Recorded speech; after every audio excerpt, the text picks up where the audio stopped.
This is Gerald Posner. This is History in 5. Today I'm going to tell you 5 interesting things about money and power at the Vatican revolving around corruption, murder, scandal, and intrigue.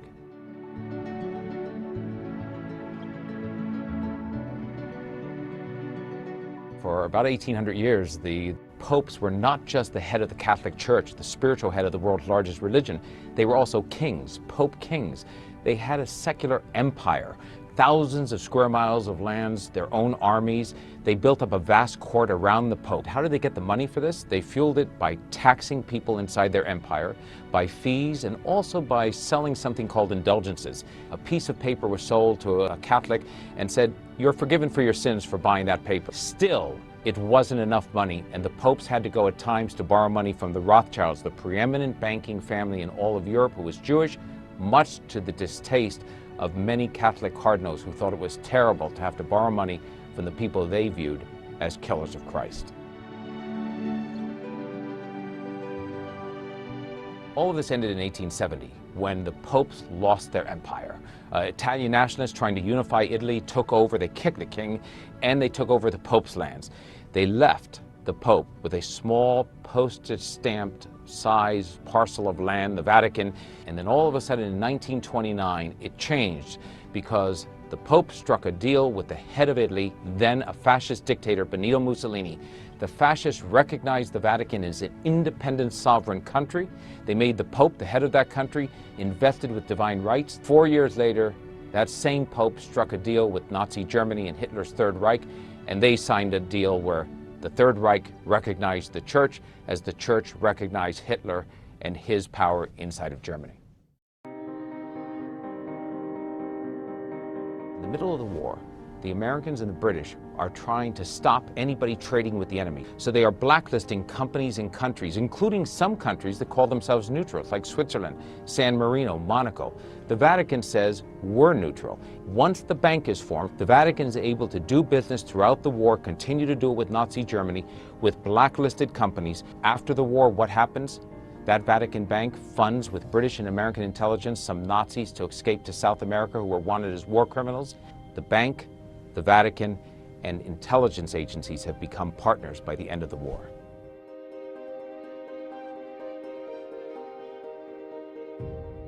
Bishop Marcinkus gets involved with prominent Italian businessmen, including Michele Sandona, one of the titans of industry in Italy in the 1960s and 70s, and also Roberto Calvi, a major banker. They end up in all types of offshore deals and back-to-back loans and quadulent, fraudulent transactions that bring down the business empires of those two men and put the Vatican Bank at the edge of bankruptcy. And Marcinkus ends up staying inside the Vatican, claiming that the jurisdiction and sovereignty of the Vatican as a separate nation keeps him from going to trial for fraud in Italy. And eventually that standoff leads to his resignation.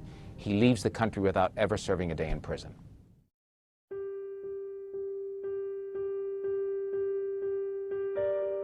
An Italian journalist exposed the extent to which the Vatican Bank had still stayed a corrupt institution through the 1990s into the 2000s. Enter Pope Francis. He comes in 2013 with high expectations. Back with Biblical Truth in History and Prophecy. Thanking you for tuning in today. By the way, you can go to my temporary website, VaticanAssassinsArchive.com. It's VaticanAssassinsArchive.com, and you can download my book. Now it's in downloadable form for $35. It's worth every penny of it, I believe. Please pray for me that I can get my other site up sometime soon, after it was pretty much destroyed by iPower and the Jesuits running that operation.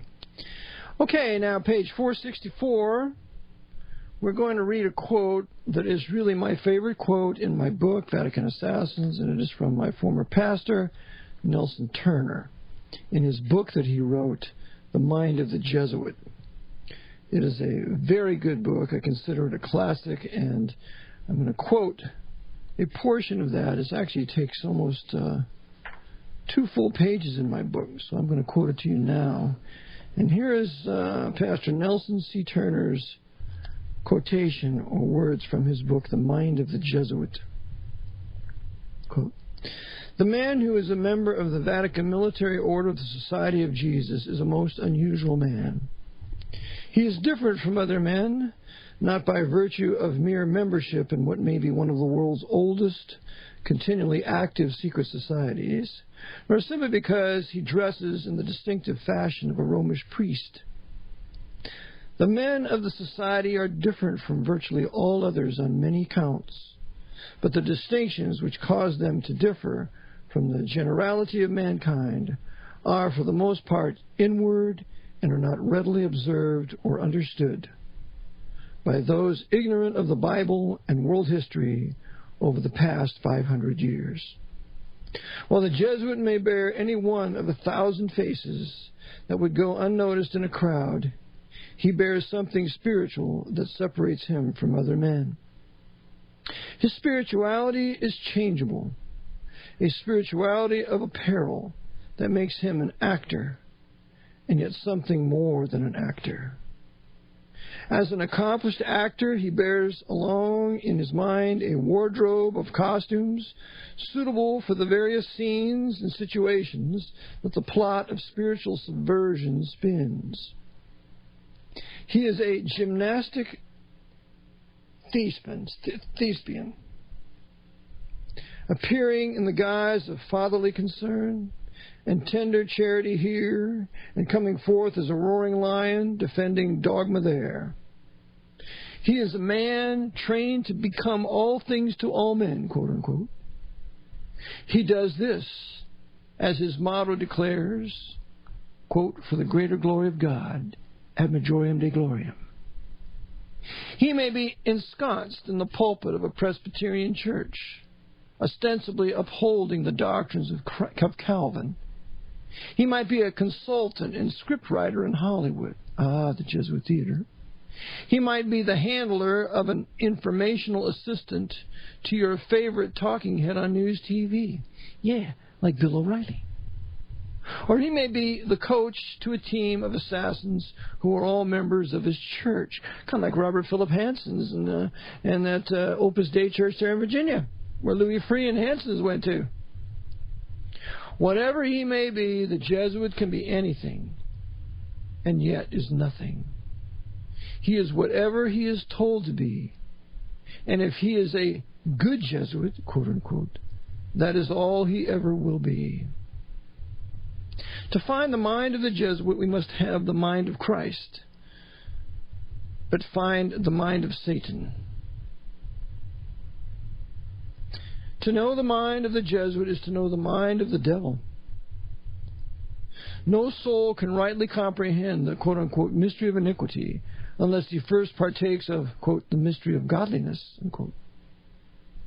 The Jesuit, as a Roman Catholic priest, will consistently preach the doctrine of free will of man, but he, to be what he is, has already totally relinquished control of his body, soul, possessions, conscience, and future life to his superior. He deems himself to be without a will of his own, nothing more than, a stick in the hand of an old man, unquote.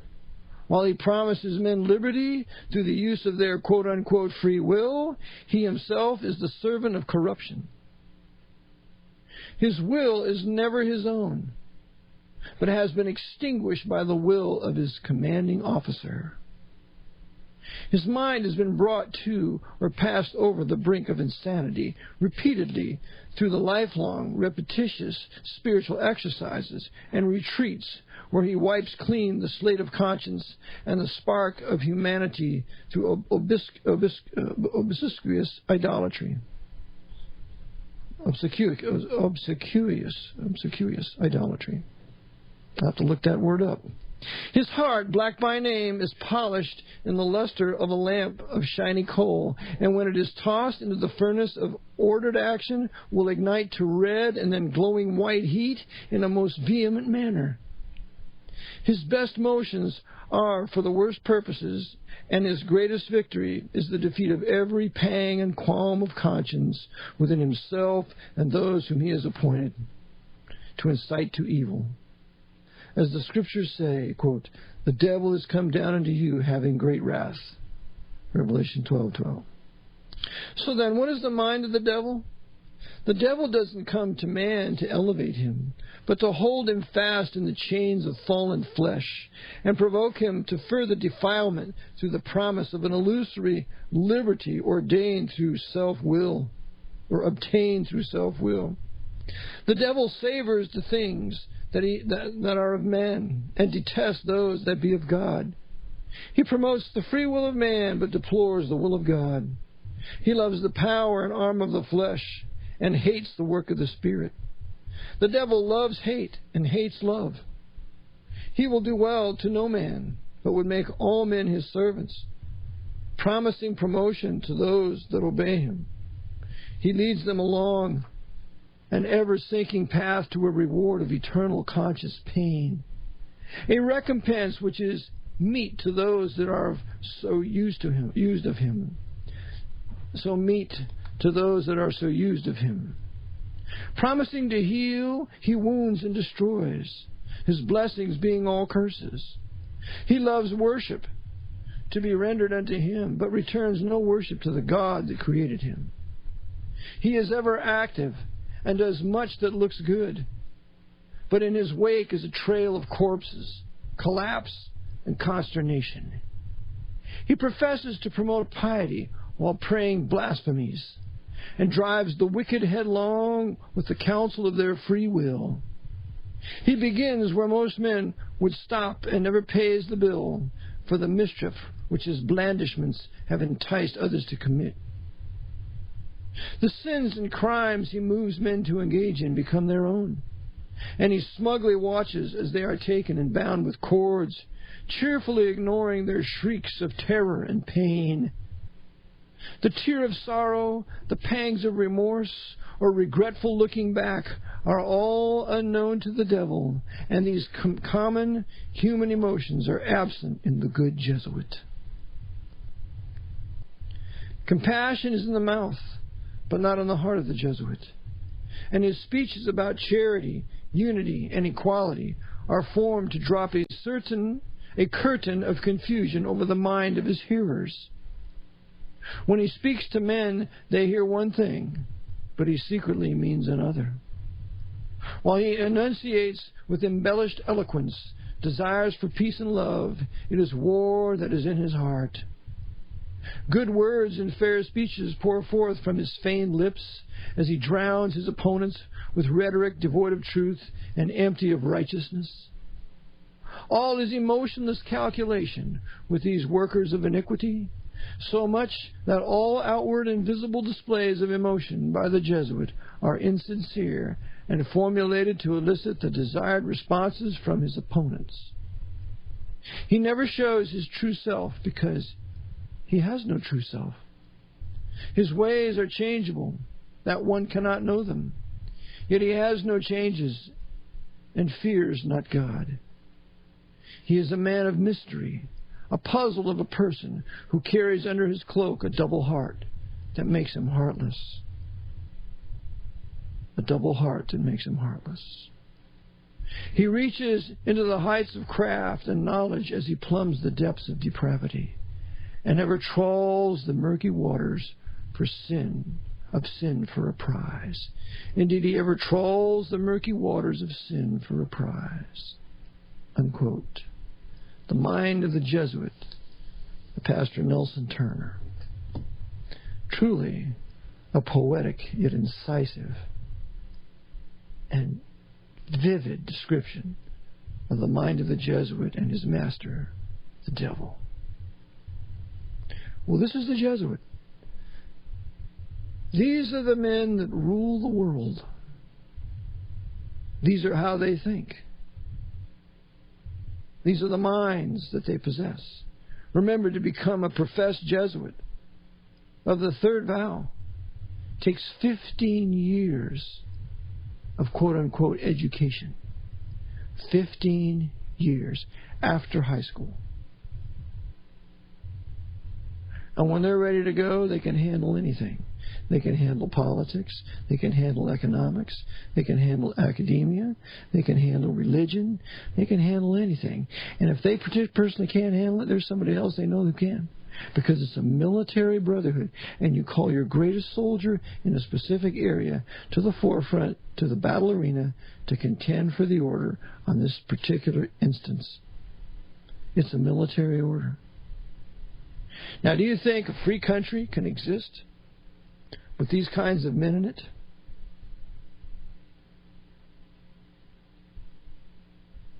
Do you think a free nation with a constitutional limited government can last with men like this living in it? They've sworn the destruction of the Reformation. It's called the Counter-Reformation. They regard America as a heretic nation. Not anymore. Now it's just an atheistic, godless nation, full of sin and wickedness. Easy prey for the Jesuits. All right. Happy 1st of February. I haven't posted anything in a little while, so it feels good to get back out there. And although times have been crazy, I feel like this needs to be done in order to expose the lies that have been in front of us and that have been hoisted in front of us for many of our lives. And the two videos we just listened to are really interesting. Eric John Phelps being a Protestant Reformation revisitor, and how we kind of glazed over the Protestant Reformation and what that really meant in relation to the creation of America and what the United States really is supposed to stand for in regards of a republic where freedoms are unalienable and not under the guise of democracy, where it's liberty, freedom, and fraternity or community. And that last word, community, really sets the stage for the centralized governments. And who are the Jesuits? You know, we hear these terms, and it just seems like a group of people that are in the Vatican hiding behind the Pope, which is basically true. The founder, Ignatius of Loyola, was a Basque Spanish Catholic priest, and Loyola, if you've heard of Loyola University in the United States, is named after him, as well as other Jesuit universities such as Georgetown, Trinity College, which I'll get into later. Ignatius of Loyola founded the Society of Jesus, which is the Jesuits, in 1541, and he was chosen to be the superior general, because he led the charge for the Counter-Reformation. And as I mentioned earlier, the Protestant Reformation was basically a rebellion against the corrupt papacy and the Jesuit infiltration of our different political realms, different areas of high power that they wiggle their way into. And this goes into the Crusades. Like, what were the Crusades? We hear they were Christian missions, but they were mostly inquisitions. The Crusades and the Inquisition were both backed by the Jesuit order, and they were just ways of spreading and ensuring Roman allegiance, basically.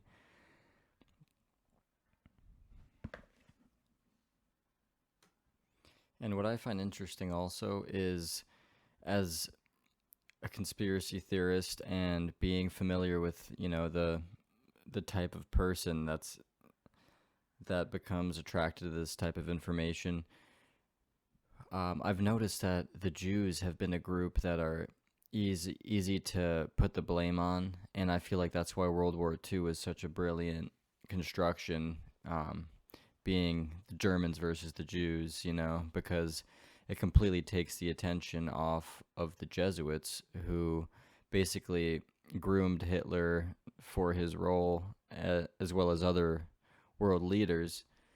And one of their main tactics is to never directly get involved, always have different groups take the fall for you. And that's part of the reason why they've been able to survive all this time. And they're shapeshifters, they're actors, they'll do anything to any means to reach the end, and that's it, basically. And this next video goes into an interview and testimony by an ex-Jesuit priest, Alberto Rivera, who is a Spanish ex-Jesuit priest and is supposedly born again, saved, and the stuff he has to say is mind-blowing. And it's not just him, it's also another ex-Jesuit priest, Catholic, Roman Catholic. The Vatican, then Roman Catholics and the Inquisitors, they have a hard time trying to infiltrate the Christian churches, even in Spain, where it was underground completely. They have a hard, difficult time, and there was a very fearful thing to infiltrate, and then nevertheless they did it. They did infiltrate, and this is how they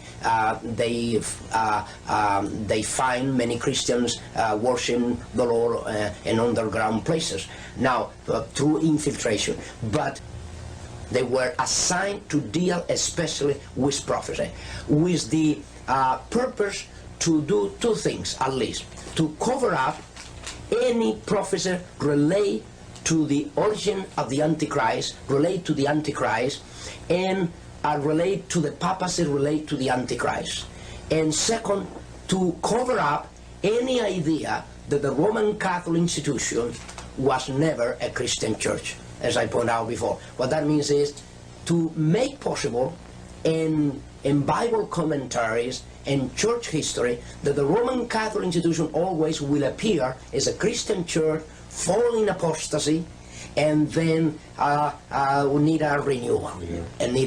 That was the idea that Rivera, Alcázar, and Lacroix tried to trace. Among other things, they tried to implement the idea that most of the prophecies of the book of Revelations were already fulfilled by the time of Nero. Yeah. What that means is that don't worry about prophecies today, don't worry about the Antichrist, don't worry about a one-world government, don't worry about nothing like that. I have with me a list of cults where he lists the most dangerous cults, and all in the list of his most dangerous cults are Christian Science, Jehovah's Witnesses, Mormons, starting with the Mormons.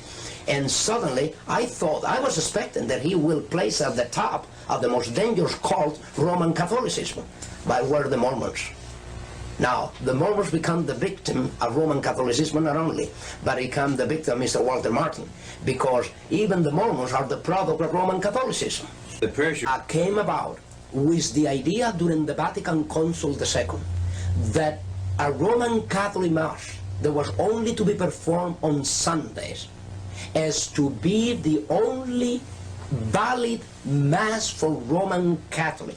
Even if they go any other day, Saturday, Friday, there was no valid a Mass for their obligations. Now, during the Vatican Council, the second session, suddenly the whole picture changed, and you know what for. The whole picture changed and said, now Saturday Mass is considered to be valid Mass as Sunday Mass. But that means not only that, more than that, Saturday Mass can replace Sunday Mass. But it's the Protestants, yes, not the Jesuits that appear to be pushing for the Sunday, for national Sunday law. Yes, actually, this is to trigger a reaction to really make use for a cover-up. The issue here is not even Saturday, is not even Sunday. The issue here, whether it's Saturday or Sunday, the issue here is the person of the Antichrist. You see, in matters of days, right now, the conflict is being utilized, the struggle between Saturday and Sunday is being utilized more for the benefit of Roman Catholicism than even for the benefit of the Christian Church. And that is how it has been exploited, to the point that already the Vatican approved, listen to this, approved the publication officially of Viacocchi, see, and dealing with from his book called From Saturday to Sunday. Now, if the Vatican go as far as approving a publication as such, what do you think that is happening? Do you see the point here? Yeah. If the Vatican goes as far, telling an official, a member of the denominational body of the Seventh-day Adventists, I am the author of this book, I'm telling you that you have changed Saturday to Sunday. That you, as a Roman Catholic, you were the one that changed it. I mean, openly saying that there you did this. And the Cardinal Seven comes and said, oh yes, we agree, we did this, we agree. Now, what are they trying to gain by doing this, by accepting this? What they are trying to gain? They are trying to gain the sympathy, they are trying to gain the life, and they are trying to gain the entire denomination as they have gained the Pentecostal, as they have gained the Protestants through different other issues. Nevertheless, they touch every other issue except the real issue. Through any other issues, like the tongues business, the charismatic gift, you see, they are dealing with their things where nobody can see what is behind. In other words, they cannot openly see any evil because you will see the Vatican as a good, in a good position, a renewal position, say, yes, we recognize that we did wrong, we changed from Saturday to Sunday, and we admit this, and we're going to do something about it. The Vatican Council did it. You see, we are going to incorporate now officially the Mass on the day of Sabbath. You see? Because the Bible's clear. Oh, yes. When they go that far, you can see one thing for sure. Now, there is, in this issue, in my own personal belief of the Scripture, you do not see that the issue in prophecy is one day or the other. The issue in prophecy is more than a day. Is more than a day. The issue in prophecy is who and where is the Antichrist now. Once that the person perceives the reality in the manifestation of this prophecy, they'll know the rest according to the Scripture. But when a person is blind to the reality of who the Pope is, and the Pope is granting every favor to every other denomination, they'll believe that the Pope, if you want to do some homework throughout the news media, you will find something. As a matter of fact, not only throughout the news media, but you will find something very interesting even throughout film industry. That a lot of movies has come, and a lot of article has been written up, and a lot of television show has come out, and even movies and TV and through radio, a lot of talk show has come out dealing with the very issues that I have dealt in these 4 parts of my testimony. They did not this before. Before 1979, over all these issues, everybody was quiet. Every other reporter will never inquire about celibacy and the problems of celibacy, about lesbian, about gays within the clergy, about the mafia and the relationship of the bishops and the cardinals with the mafia and the clergy, about the banks, international bank situation with the Vatican bank. Nothing of this was ever dealt with, except when these testimonies went out. Then the news media started dealing, the film industry started dealing with priests that were unfaithful priests, cardinals that were unfaithful cardinals, bishops that were unfaithful bishops. As a matter of fact, even Jesuits within the Jesuit order were sent out immediately to answer to these very issues, to answer in their way. What that means is they went saying from every direction, yes, we recognize there are priests involved with the mafia, there are even bishops, we recognize there are priests that they have broken their celibacy and they have committed a fornication and they're still committing fornication. We recognize it, but you see, the church is another matter.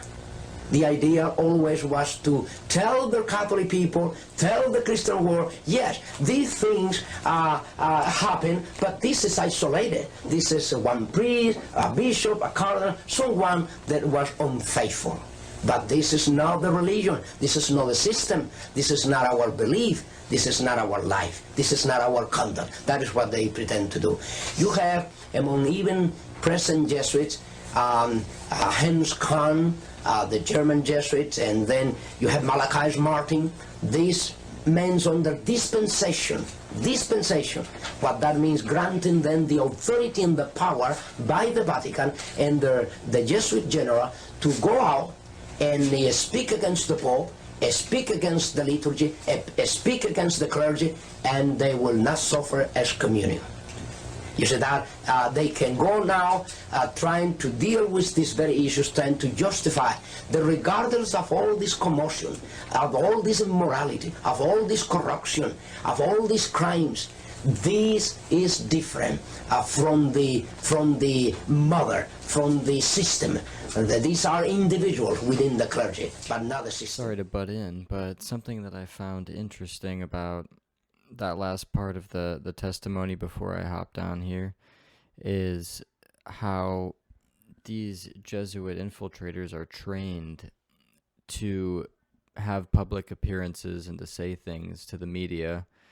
And this right away makes me think of Ratatouille Fauci, Anthony Fauci, and how this guy he's been part of the NIH, the National Institutes of Health, for over 40 years. He started in 1968, joined NIH as a clinical associate in the National Institute of Allergy and Infectious Diseases, which is interesting because in 1968,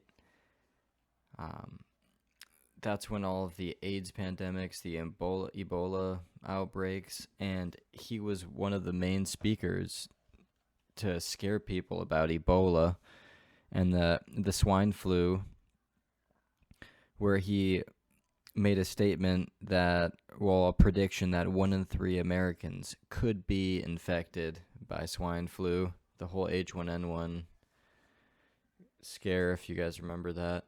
But there's just a pattern here where Fauci is designed and put there to make these fake claims to scare people. And he has the guys in the background of 40 years in the NIH doing God knows what. And the fact that he made his start in the National Institute of Allergy and Infectious Diseases, the NIAID, when he throws all these like 8-letter organizations around, it seems very fishy, and that he could have been part of this plan that's been going on for over 30 years to put this COVID-19 thing into place. Who knows what they were studying with biowarfare, the viruses. They have access to all that gain-of-function research that Fauci was in the hot seat for, with Rand Paul just roasting his ass. And he just gets off scot-free every time. And why is that? Because he is placed there and he is a pawn for the Jesuit order. And he has acted as a chief medical advisor for every president since Ronald Reagan, which is even more interesting because Ronald Reagan is said to be the first basically Antichrist president who brought the Jesuit order into full swing in America. And you can look it up, there's this whole prophetic thing where the first president who faces an obelisk will be the Antichrist, or for the Jesuit Roman Catholic infiltration. And there's a picture of, on Ronald Reagan's inauguration, him facing the Washington Monument obelisk. And there's just all these little red flags and little dots that one can connect when you do your research, and just check it for yourself. And we'll get back into it. I just had to do that little aside. It's part of the oath and induction of any Jesuit that come under the oath and induction.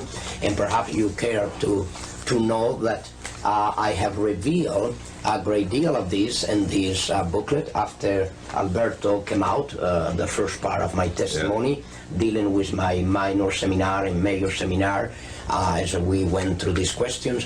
And now you have in double cross, it is a revealing, at least a little part in these pages here, page, let's see, this is 12 and 13 at least, you see that is part of the oath and induction that I was taking as I swear to take the life not only of kings and princes and governors and mayors and senators and congressmen, but even my mother or father or brother or sister, whosoever, come to be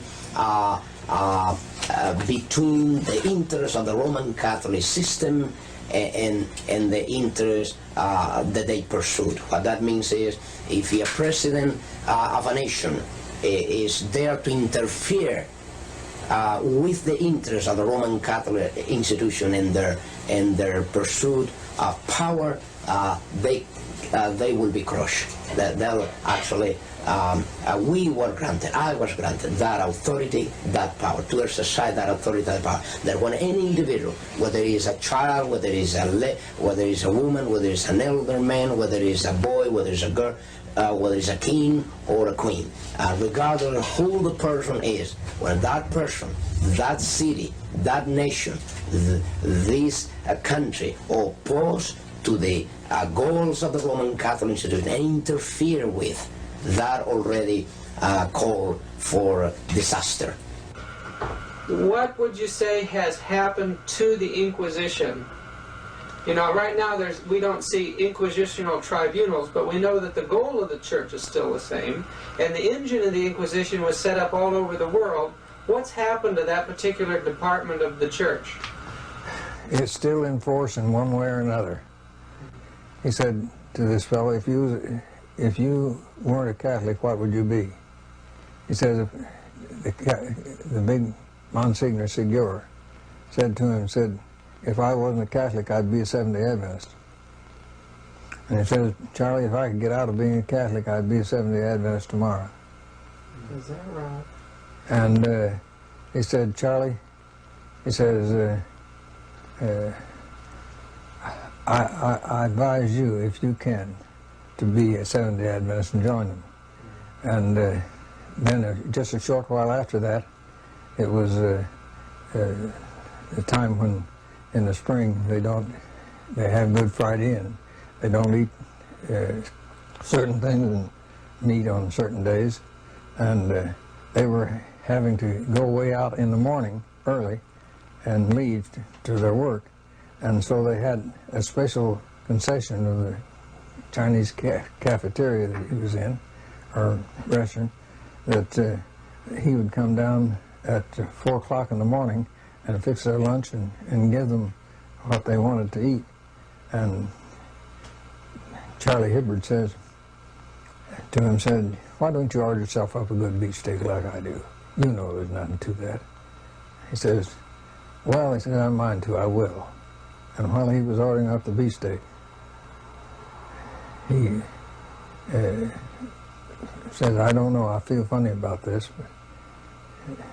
And he went ahead and they ate the beefsteak, and he had his half gone when 3 big dignitaries of the Catholic Church marched in to find him and tell him about some of the work he had to do. And when they left, Charlie Hibbard looked at him and he said to Charlie Hibbard, you don't know what this means to me. He says, I'll catch hell for this. And he says, I used to be the head official that did the punishment for the folks that weren't living up to what they're supposed to. And if you go back to the great big churches in New York, you'll find way down deep in the basement where the corners are cut off like corner cupboards would be.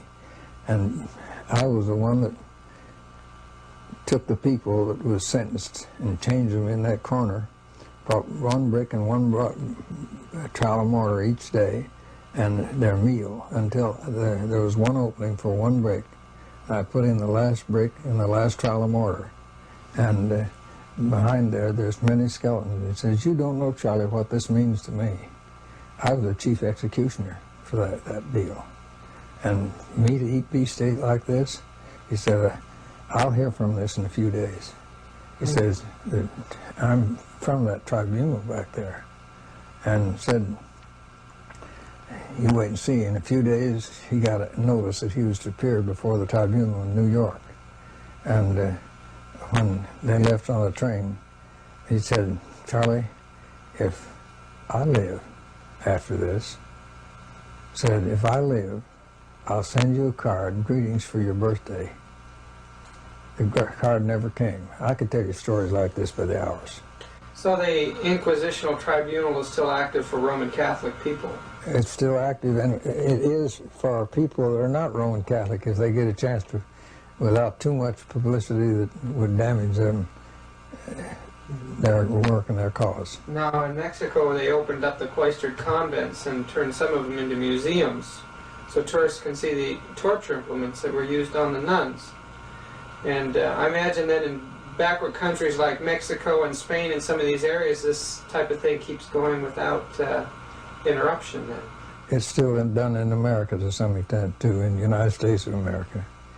Yes, and I've seen in some of the basements where they're building some of their churches where they're preparing to put some of those things in. They actually have cells and things underneath. They have cells underneath, way down, not only one story, but stories and stories below. There is enough left of the old Inquisition. I will say there is a new Inquisition today, not even tomorrow, is at work today, and here, even in the United States, and has been always. There is not replacement of a new Inquisition replacing the old. No, what happened is that the old Inquisition, as the years went by, under the sponsorship and guidelines of the Jesuit General and the Jesuit Order, they has been changing their devices and their tools, in their I will say their devices, and their methods. You see, what happened is the Inquisition is the same Inquisition. The Holy Office never closed the door since it was established in 1200. You see, it never closed the door. As a matter of fact, within the Vatican, this is an office that never closed the door day and night.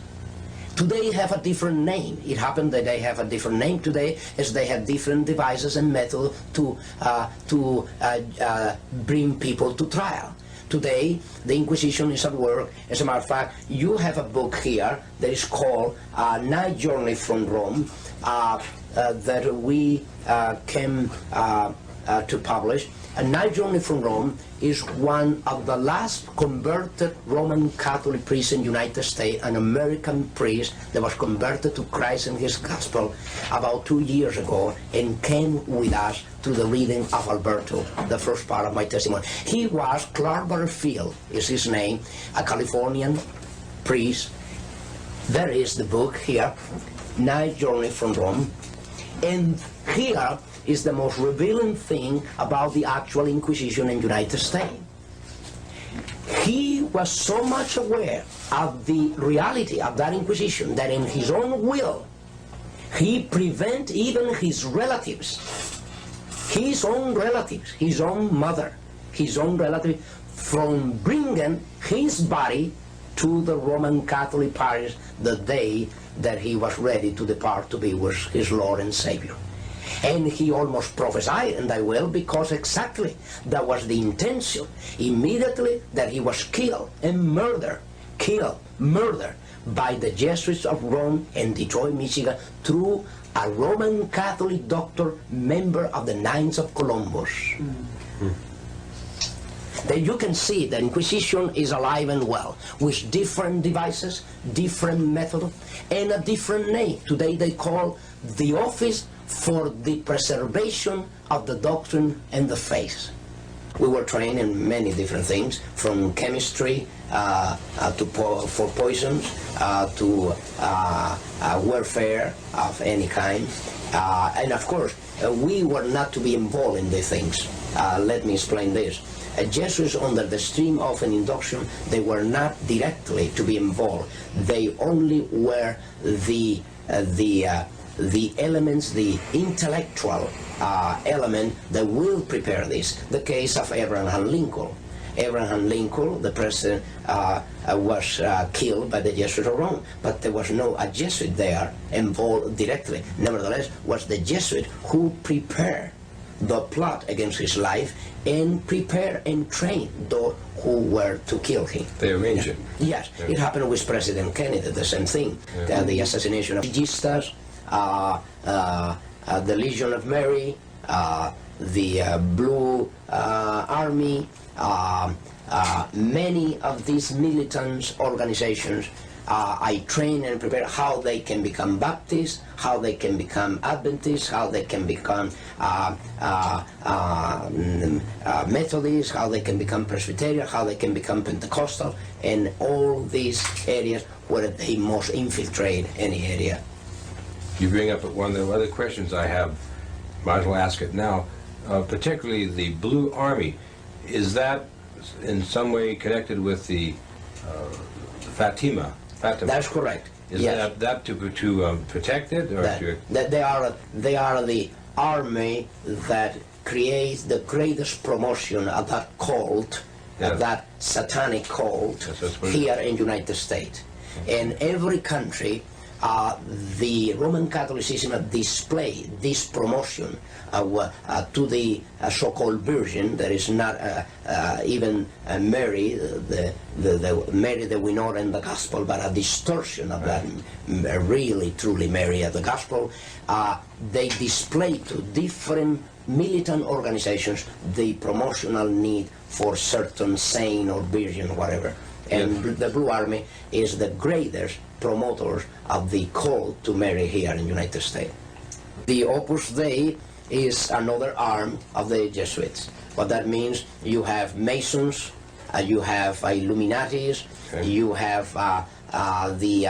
have the New Age movement, you have the Trilateral Commission, you have the Club of Rome, you have so many others.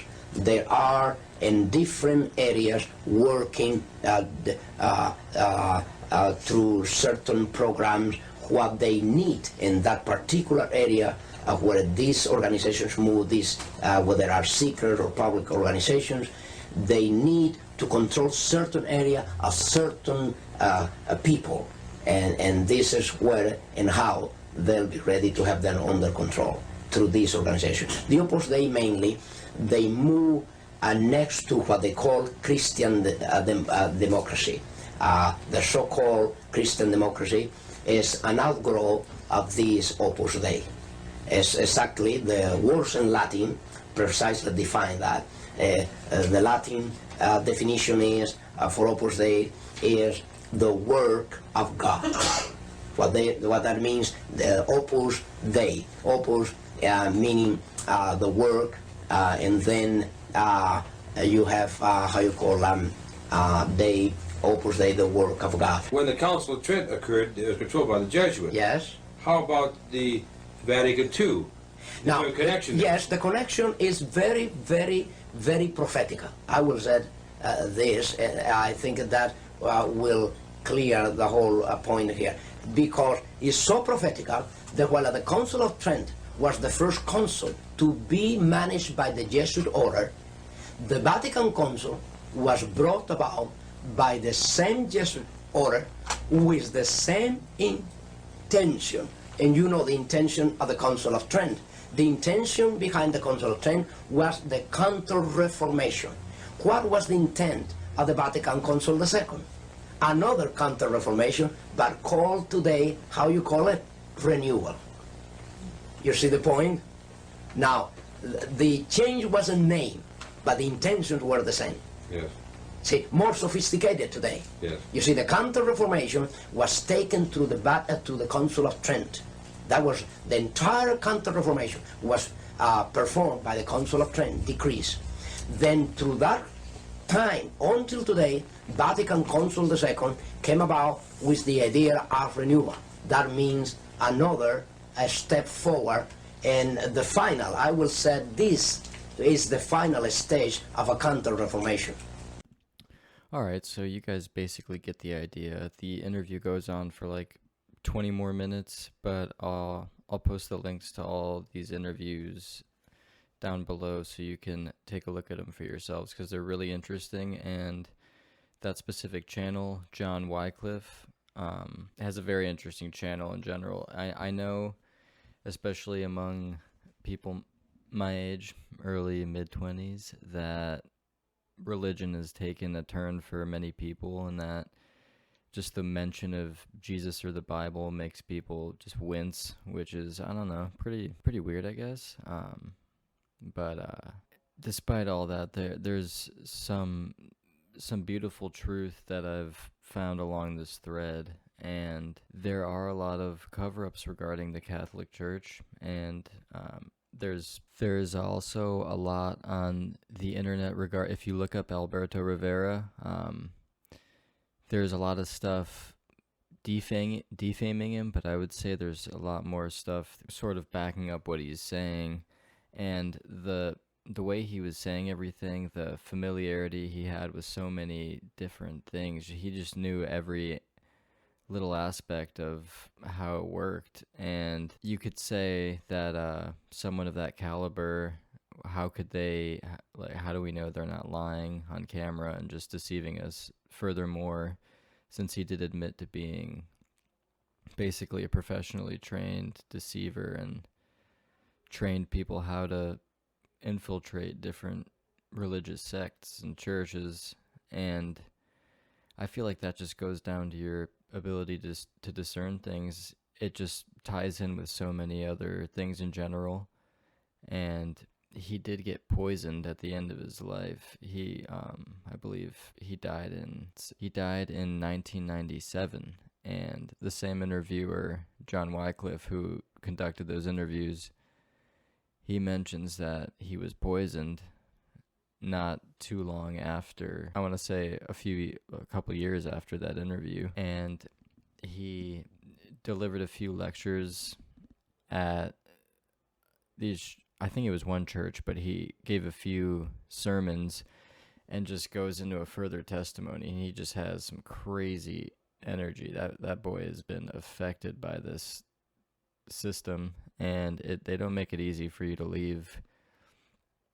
clearly, and when you speak out, there are consequences. So I guess I just encourage everyone to do their own research, of course, main disclaimer, and this is the end of part 1.